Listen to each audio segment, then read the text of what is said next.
the Pet Milk Program with Fibber McGee and Molly.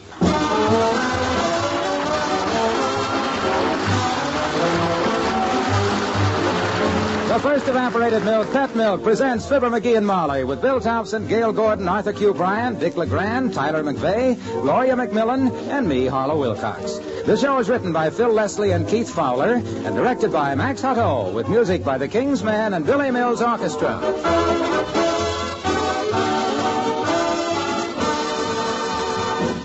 Fixing good, nourishing meals day after day is really work. But most any woman will tell you that she doesn't mind it as long as the family likes what she cooks and tells her so. And compliments do seem to come oftener to women who cook with Pet evaporated milk. There's a wonderful difference in foods cooked with Pet milk because there's a difference in the milk itself. All the richness, all the natural goodness that's in a full quart of good, sweet country milk is concentrated in a single pint of Pet milk. That's because more than half the water has been taken out by evaporation. So, of course, what remains is a concentrated milk, which is bound to add extra goodness to favorite family foods. Extra wholesomeness, too, and at low cost, because Pet milk costs less generally than bottled milk or any other form of milk. So get the habit of cooking with Pet evaporated milk and see if you don't get more compliments on the food you fix. Happens pretty regularly to the good cooks who cook with Pet evaporated milk.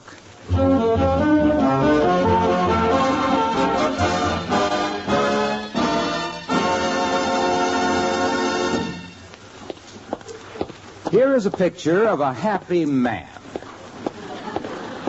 No particular reason for it. He just feels good. Rambling home from downtown, singing, shrimp boats is a-comin', there's dancing tonight. Shrimp boats is comin'. The song, in case you don't recognize it, is Shrimp Boats. The singer, Mr. McGee of Fibber McGee and Molly.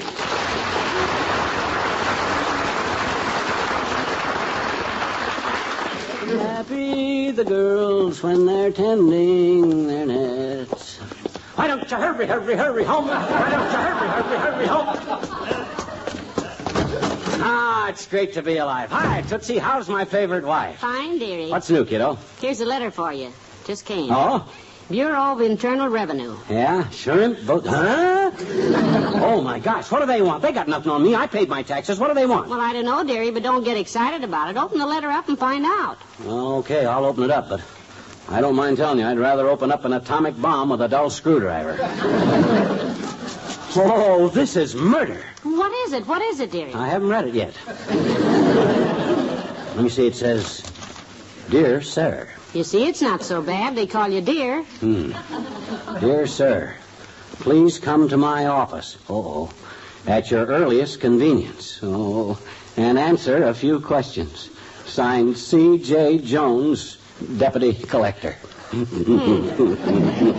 Sounds pretty vague to me. I wonder what kind of questions he wants to ask you. What do you think? Probably stuff like, you had any experience breaking rocks? Or maybe, were you ever in Alcatraz before? Now, that's silly, dearie. Your tax returns are always perfectly honest, aren't they? Sure, they're honest. Making out honest tax returns is the sacred privilege of guys that earn as little dough as I do. Well, then why are you worrying just because you got a letter? Look, Molly, them revenue guys don't write and tell you to come in just to swap fudge recipes, you know. They found something. Well, now, maybe you just made a little mistake in your addition. No, that I ain't worried about, thank goodness. Any guy with the type of mathematical mind that I got, that I can add numbers as fast as you can throw them at me, don't have to worry about. Throw me a couple of numbers, I'll show you what I mean. Okay. 17 and 21. 63. So, at least I know that's one thing I know. The right answer is 38. You sure? Positive. I'll see you on Visitor's Day, kiddo. Now, McGee, don't get in a panic and... Come in. Well, good morning, Dr. Gamble. Hello, Molly. And good day to you, Droop Snoot. Hi, Ham Stitcher. Pull up a Davenport and sit down, but sit down easy so you don't bust all the springs. My, you're in your usual charming ill humor today, I see. Why so sour, Puss? Lumps in the oatmeal this morning? No, he got a letter from the tax collector, Doctor. Wants to ask McGee some questions. You know, he's more rattled than a gourd in a rumba band. Yeah, but I ain't guilty, though, Fatso. They got nothing on me. They can't prove a thing. I'm not... Why, of course they can't prove a thing. Don't you worry. Betcha. And look, if you need a character witness down there to vouch for you, just call on me. Oh, Well, gee, thanks, Doc, you old man. Would you come with me, Doc, would you? Be glad to. I'll put them straight. Gentlemen, I'll say this lad is not the chiseler that everybody thinks he is. Good. I've often played golf with him, I'll say. That's the stuff. And what if he does pick his ball up in the woods when nobody's looking and toss it on the green, I'll say. Huh? Then pick my ball up and put it in his pocket. Where were you hiding? Behind a tree. Furthermore, gentlemen, I'll say, just because in the last pool tournament, when the game was tight, he shoved the 10 ball in the pocket with his elbow doesn't prove anything. Who told you? Ole. Dirty snitch. And just because his friends count their fingers after he shakes hands with them, just because he won't even play solitaire with himself anymore, just because he won't... Doctor, please. Yes, Molly? Skip it. I'll fight this case myself, Fatso. I'll get justice, too. If you get justice, son, I'll see you in 1980.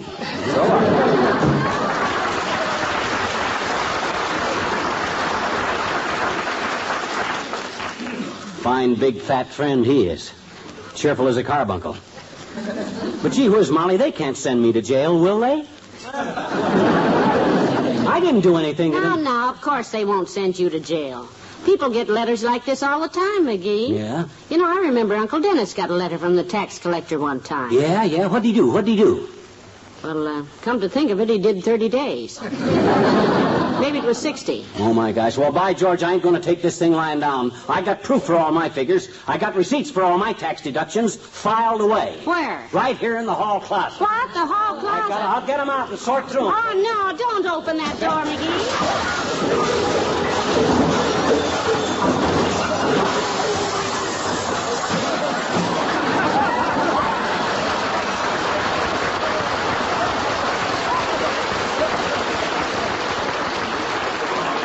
Gotta straighten out that closet one of these days.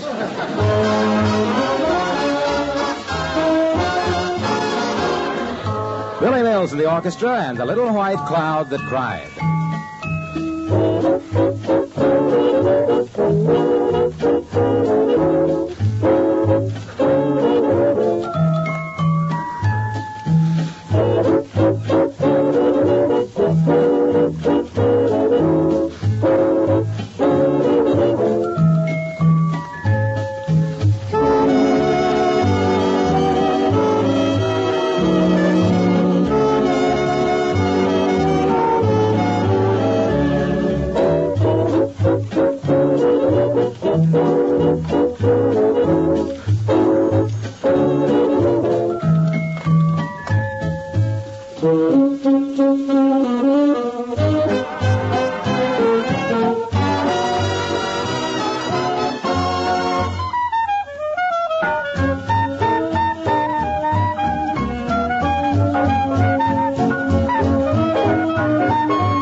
Well, here's another box full of tax deducts, Molly.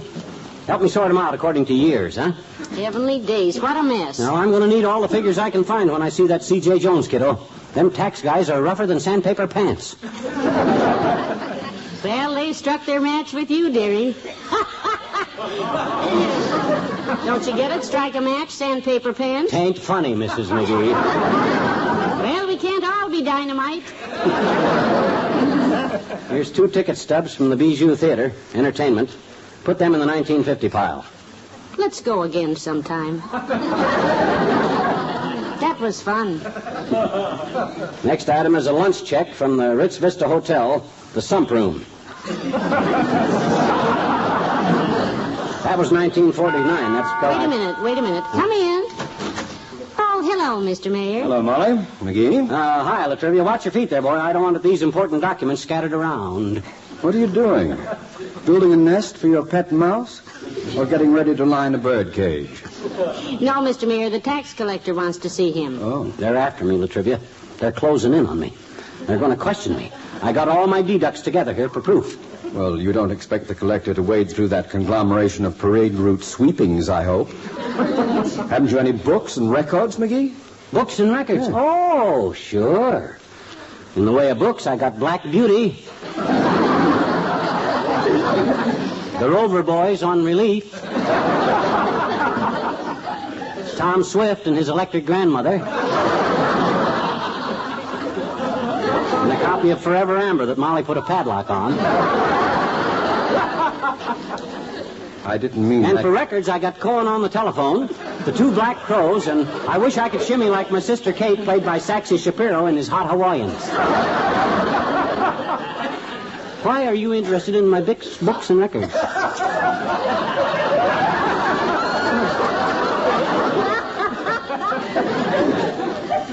Forget I mentioned it. Okay. Oh, hey, I just happened to think. Maybe you can help me, Homer. What kind of relations do you have with the Revenue Bureau? McGee, if that is intended as a wise remark about my poor cousin Wilbur, he resigned. Oh, no, this collector's name is C.J. Jones, Mr. Mayor. Yeah, you swing any weight with him, Latriv? How about getting me off the hook down there, boy? Are you suggesting I use my influence as mayor in your behalf? You said it, babe. McGee, to countenance such improbity would be an act of perfidious nepotism, rendering me vulnerable to allegations of the most odious and delinquent malfeasance. Could you hit that with a hammer and give it to me in chunks? I won't use my influence. Oh, that's what that means. That's what it means.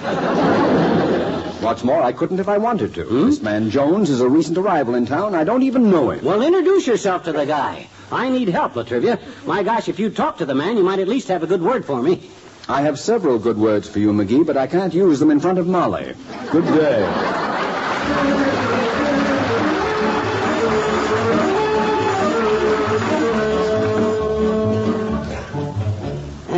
Let's see. Well, this is the last box of deducts, Molly. Almost all sorted.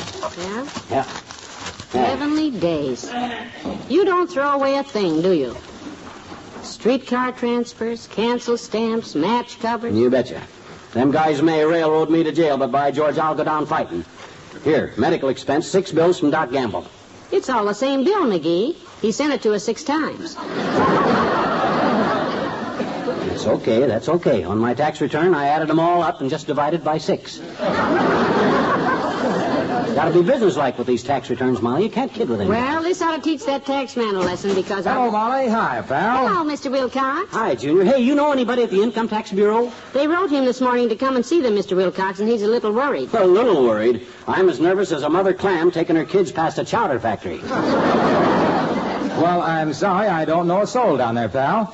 My taxes are all paid up, though. I sent $1,500 off to Washington yesterday. $1,500, Mr. Wilcox? No, 1,500 cans of pet milk. Oh, stop that there. You trying to tell us you paid your income tax with pet milk? Why, sure, pal. And I can hardly wait to hear from them about it. Oh, you will, all right. Ah, think of it, kids. Just picture the scene in the Treasury Department when my payment arrived. Boy, I'd like to saw that. Cases and cases of pet evaporated milk. That good, sweet country milk made double rich by evaporation. Why, anybody'd rather be paid with pet than just with dirty old dollars. Junior, I have what may be shocking news for you. But I think the tax department sort of has its heart set on money. Oh, Dave. Oh, now, wait a minute. Just compare them, pal. Listen to this. Pet milk made double rich with more than half the water removed by evaporation. Or the dollar. Just a piece of paper with more than half the value removed by inflation. You see what I mean? I don't know. I have a growing suspicion that this whole thing is just a sly way. Just trying to get... I'm glad you mentioned growing, Molly, because for growing children, pet milk has everything. All those precious milk minerals that a growing child needs to build strong, straight bones and good, sound teeth. Yeah, but what about that? Yes, sir. Yes, sir. When you raise a child on pet milk, you're giving him a big boost toward a healthy, happy life. Oh, and speaking of life, pal. Yes? That's probably what they'll give you if you don't get down to that tax office. Goodbye now. Come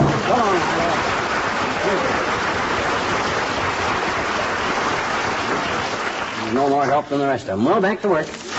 Oh, here, put these receipts in the 1951 file. Mortgage payments on the house. Why would payments on the house be deductible? Oh, you can deduct part of it if you use your house for an office. But you don't. Didn't you write a letter for me at Christmas time? Yes. And don't you sometimes sit on my lap? Yes. Well, kiddo, that makes it an office. Next item is repairs on our marble Venus with the clock in her stomach. That's deductible for entertainment. Entertainment? Sure. I laugh my head off every time I look at that thing. Well, I hope Mr. Jones... Come in.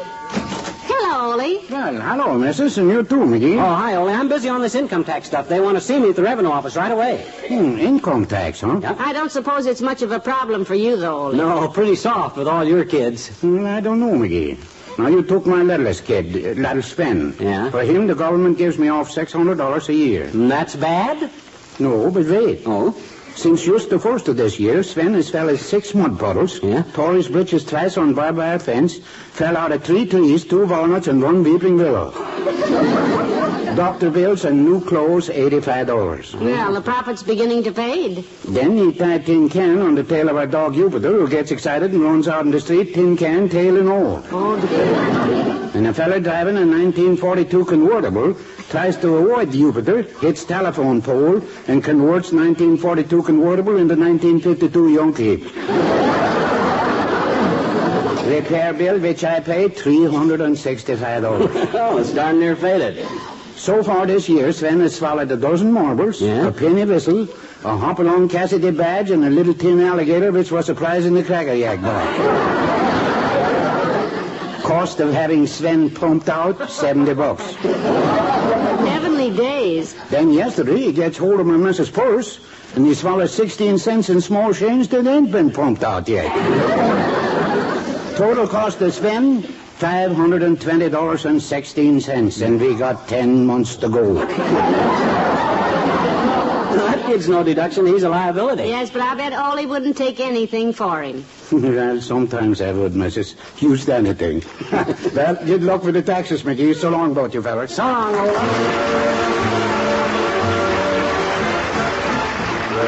The King's Men and Pittsburgh, Pennsylvania. Walking, walking, walking up and down, pounding, pounding, pounding the cement. Far away from home in a big lonesome town, I'm busted, haven't a cent. There's a pawn shop on the corner in Pittsburgh, Pennsylvania, and I walk up and down 'neath the clock. By the pawn shop on the corner in Pittsburgh, Pennsylvania, but I ain't got a thing left to hawk. She was peaches, she was honey, and she cost me all my money, 'cause a whirl round the town was her dream. Took her dancing, took her dining, till her blue eyes were shining with the sights that they never had seen.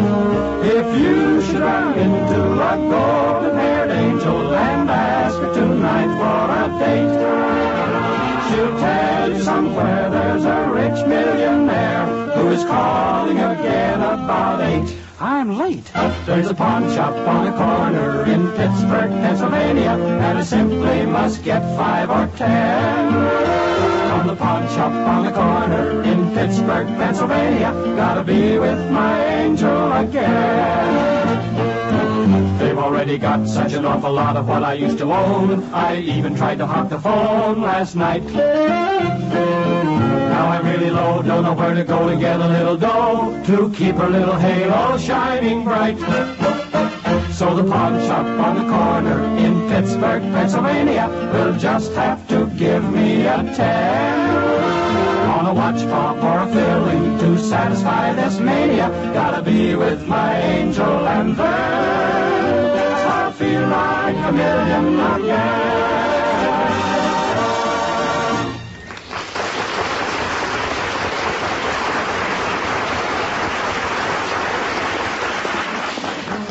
Come on, McGee. The collector's office is just down this hall. Yeah, you think we brought everything, Molly? I hope I can answer that guy's questions. Don't drop them boxes. I won't, and stop I fretting hope now. I can pick out the stuff I need when that Jones starts firing questions at me. Hey, maybe I ought to take a lawyer with me. You want to wait here while I hunt up a lawyer? No. No, McGee. Come on now. Mr. Jones isn't going to have you shot at sunrise. No. His letter merely said, "Oh, hello, Mr. Oldtimer." Hello there, kids. Where you going? No place? I got a note to see the tax collector. Wants to ask me a few questions, old-timer. Uh-oh. Too bad, Johnny. Sorry, Papa ain't still a tax collector. I could put in a word for you. Yeah, who'd he collect for, state or federal? Nope. Papa just freelanced, son. Work for yourself. Bought him a badge that said collector and worked the small towns mostly. Oh. He done real good, too, Papa did, till the government moved in and ruined him. Arrest him, did they? Worse than that, daughter. They started sending out their own collectors, and the competition got too tough. Papa wrote a nasty letter to Congress about the government competing with private industry, but they ignored it. Well, he's lucky they did. I wish they'd ignore me. Papa give them collectors quite a run for their money, though. He did, eh? When the feds started asking people for 10%, Papa cut his rates down to 5%. Really out for business, was he? Government wanted people to fill out a lot of forms, but Papa told his customers they didn't need to do that if they took off of him. Just drop their taxes in his hat. Very simple. He must have been. Well, Papa always claimed competition was a healthy thing for business, too, kids. That proved it, too. Yeah? Now Papa retired, the government's got a monopoly on taxes, and just look how the prices went up. Like Bessie was saying to me yesterday, Bessie. Oh, say, how is Bessie these days? Oh, just fine, daughter. She's waiting outside for me now. I'm on my way to the License Bureau. No kidding. You're finally going to... Made up my mind yesterday, Johnny. Oh, fine. I says to Bessie, Bessie, I says, when a feller gets to my age, he don't like to be alone anymore. That's right. I says, feller needs a companion. Someone to be with him always, Bessie, I says. Someone to share his joys and his sorrows. Yeah. So what did Bessie say? Johnny, I never seen Bessie so tickled. Yeah? Says she'd been wondering when I was going to think of that. Well, good. She drove me down here to get the license. Oh, that's wonderful. So you're finally going to get married. Hey, married? Well, no, daughter, I'm going to get me a bird dog. Dog license bureaus. Hey, you don't think Bessie thought I meant... Oh, I better run explain to her. No, I better just run. Oh, my goodness.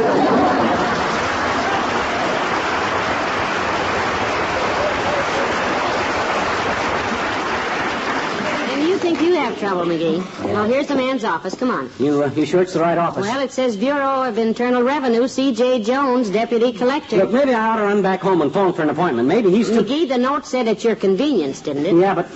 Okay. Just remember, Molly, whatever I done wrong, I done it for my little wife. You're sweet. I'll write to you every day. Yes, sir? You'd like to see someone? Yes, I would, sis. I'd like to see my Uncle Sycamore for a minute. He's 2,000 miles from here, and I'd like to sit on his lap just once more before they take dearie, me... hush. Our name is McGee, miss. Mr. Jones sent us a note and said that... Fibber McGee? Yeah. Oh, yes. Mr. Jones did wish to see you, sir. Step right in here.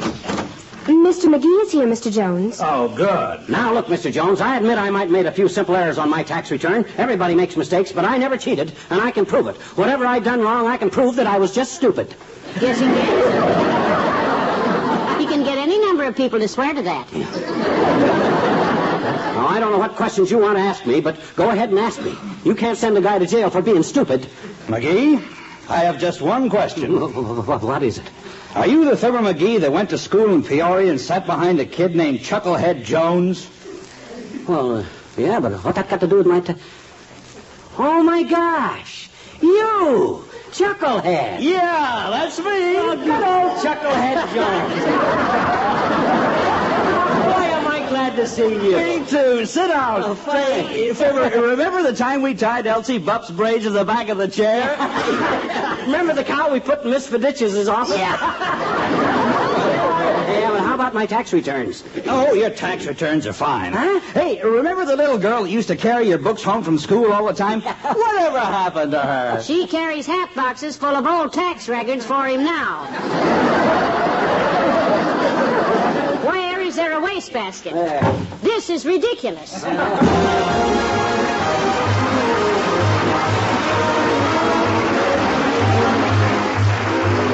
Fibber and Molly return in a moment. Every so often you'll hear some proud parents say, our baby hasn't been sick a day. We sure are lucky. But believe me, that isn't just luck. Usually it means that a good mother is following the advice of a good doctor. And today more and more baby doctors are recommending evaporated milk, pet brand. Doctors know that the one food which does most to help a baby grow sturdy and strong is milk. And no milk you can buy is better for babies than pet evaporated milk. To make sturdy, steady growth, to build strong, straight limbs and sound teeth, a baby needs the minerals of good whole milk combined with just the right proportion of vitamin D, the sunshine vitamin. And that's what a baby gets in pet milk, in safe, easy-to-digest form. The one lucky thing about it is that parents can buy pet evaporated milk for less generally than they'd pay for ordinary bottled milk. If you're expecting an addition to the family, ask your doctor about pet milk. The first evaporated milk, the first food for millions of happy, sturdy babies.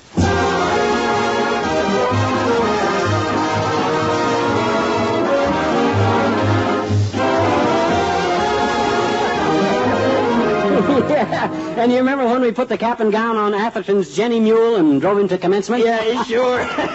The superintendent gave him a diploma and swore he thought it was you. He said he thought he recognized McGee's voice. Yeah. Hey, you remember that fat kid that got stuck in the culvert and I whittled out a paddle and rented out the seat of his pants to the other guys for a penny a whack? Yeah. Who was that kid? Me. Boy, those were the days, weren't they? Yep. I wouldn't go through them again for $80 million. Me either. Good night. Good night, all.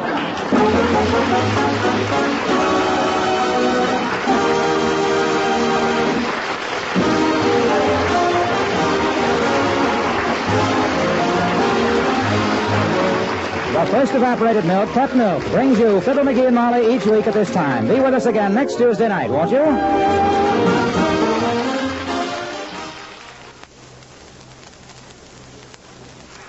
Helping a friend is usually a private matter between you and the friend. But when young wife Sally Carter tries to help a friend, it seems that the whole town knows about it. And what the consequences are, you'll hear in the Story of the Week on Pet Milk's Mary Lee Taylor program next Saturday morning. Right after the story, you'll hear Mary Lee Taylor's famous recipe for light, fluffy pancakes that are extra tasty. For a double measure of good listening, tune in sure next Saturday morning to NBC for the Story of the Week and the Recipe of the Week. Brought to you by Pet Milk's Mary Lee Taylor.